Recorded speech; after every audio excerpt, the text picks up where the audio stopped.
Star Citizen Live recently dropped a bombshell. They're thinking about teleportation in the game.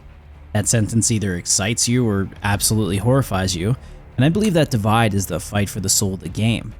It might sound like I'm being dramatic, but I really think this is one of those moments where one change has a much bigger impact than it seems. Let's dive a little deeper here, and I have a solution that's already in development. Base building. Maybe that doesn't make sense yet, and I'll get to it later. There are absolutely people who say this game is too punishing for the time investment, that group content takes forever to organize, and subsequently people quit because they spend more time traveling than playing. My cousin Georgie, for example, refuses to play Star Citizen anymore because it takes him 30 minutes to join us and he's never been that interested in the game to begin with. So in that respect, I totally understand that. It does take a while to get together in this game, and dying through incompetence or a bug has a rather imposing time penalty to get back to where you were. However, most of the systems and professions in this game are built around the idea that physical travel and the logistics of movement is the gameplay.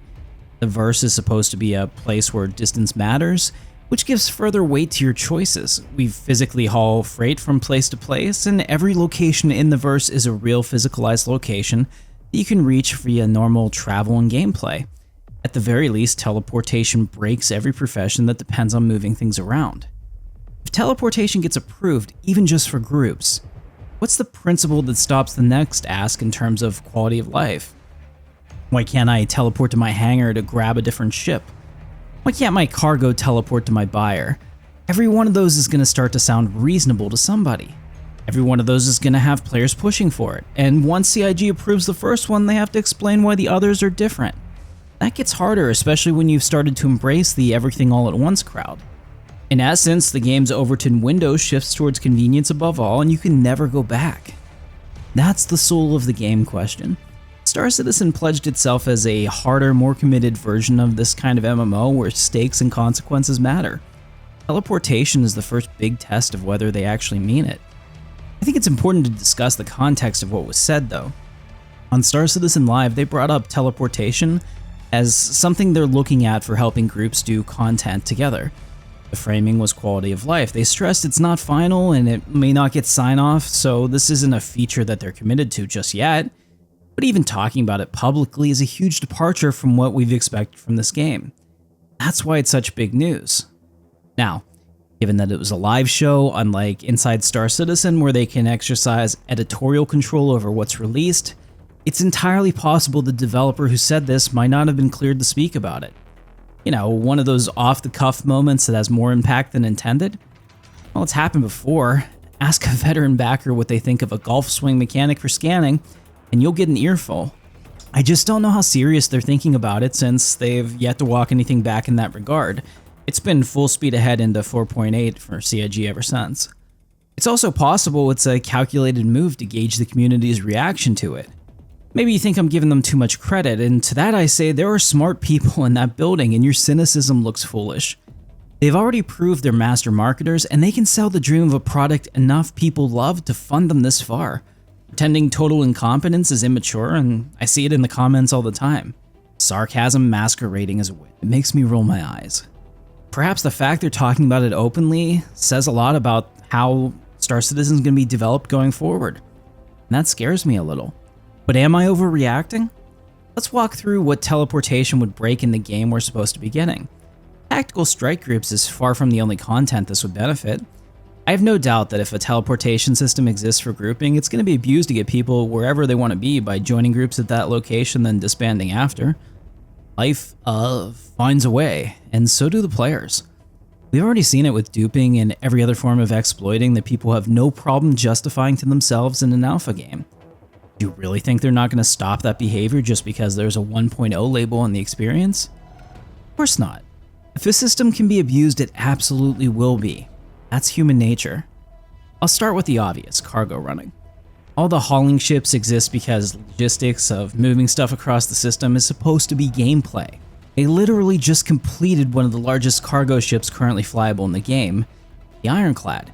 It's a ship that is purpose-built to move bulk from A to B. The game has to justify the reason it exists, but if your buyer can teleport to your location, do any of the haulers really matter? I don't know, but it's worth thinking about. Data running.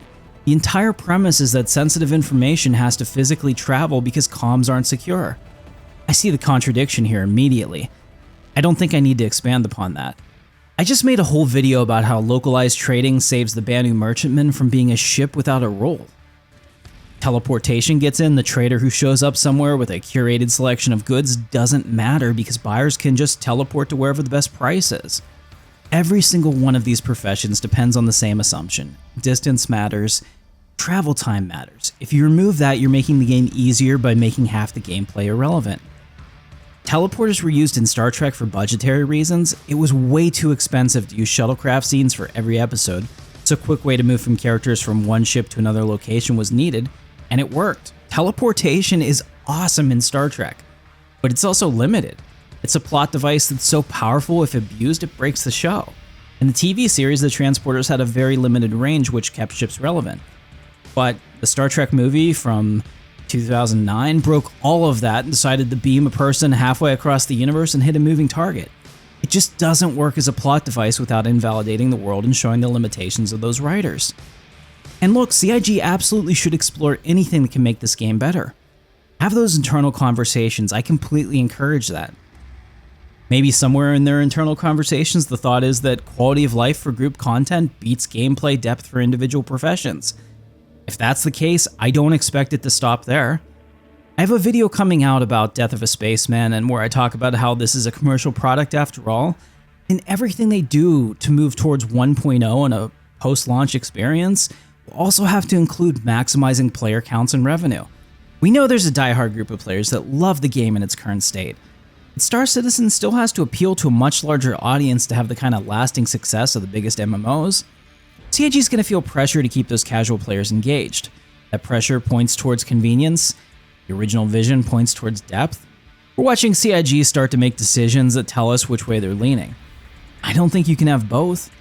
In that respect, systems that keep casual players from playing Star Citizen are the first to go if the numbers decline. There are three things that immediately would make a huge difference in that respect. Teleportation, death penalties from Death of a Spaceman being trivial or removed altogether, and open PvP being disabled. I would bet anything that those would be the first things CIG removes if it meant saving the game. But teleportation is a solution to a problem that the future game just won't have. The reason groups can't get together for content is a location problem. We're scattered across up to 8 different starting areas right now because we don't have permanent home bases in the verse. Everyone spawns from a hangar, your friends spawn from their hangars. Some people like me love Orison, some people hate it. Jorgi, when I can get him to play it all, will only choose Pyro because he loves it. Of course, it takes forever to get everyone together when each of you is starting from a completely different point on the map. Base building changes all of that instantly. We saw it at CitizenCon, big org bases, deliberate locations, real homesteads in the world that anchor your gameplay in a meaningful way. Orgs will pick a system and build there together. Friends will set up bases near each other so the gameplay loop works. Solo players will pick a location based on what they want to do. Close to the trade lanes if they're a hauler, close to good prospecting if they're a miner, close to the action if they want PvP. Those close connections reduce the headache of group mechanics. That's what already happens in every MMO with persistent housing or base systems. Communities cluster together. Star Wars Galaxies had player cities where communities thrived. Once base building gets in the game, the case for teleportation gets a lot weaker. The problem essentially solves itself. CIG could just be waiting for the system that fixes the underlying issue instead of putting a feature that breaks everything else. And listen, I don't think I'm smarter than anyone at CIG. They have to see this. So either they're going to be patient enough to let base building solve this naturally, or they're under enough commercial pressure that they need a faster fix. Teleportation is that faster fix. Base building is, in my opinion at least, the right fix. But this is the thing that bothers me most of all. Star Citizen raised over $1 billion by promising the harder version of these things. People pledged for permadeath with Death of a Spaceman. People pledged for open PvP even when sometimes it really does suck to get ganked. People pledged for trader gameplay that mattered. The funding tracker's growth is because that vision existed. Yet, there's a different audience that CIG needs to capture for the MMO to sustain itself. That audience, they didn't pledge yet. Some of them are going to show up when Squadron 42 launches, and they're going to want a game that respects their time because they didn't buy the vision. They bought the present. Those two audiences want different things. CIG can't fully serve both. Well, at least I think that they can. The teleportation conversation tells us exactly which audience CIG is starting to prioritize. It's not necessarily wrong. Commercial reality is commercial reality. But the audience that's funded the game for over a decade deserves to know that the game that they funded might not be the game that ships. I'm not telling you that teleportation is the end of Star Citizen. I'm telling you that the reasons they're considering this are just going to keep influencing more decisions like it. Each one is going to sound reasonable on its own, each one's going to have its own audience asking for it. The cumulative effect, though, is a different game than what was pledged. I don't know which way this goes, but I'm watching and I'm ready to give my opinion loudly if I have to. And I think the rest of us should be too. See you in the verse.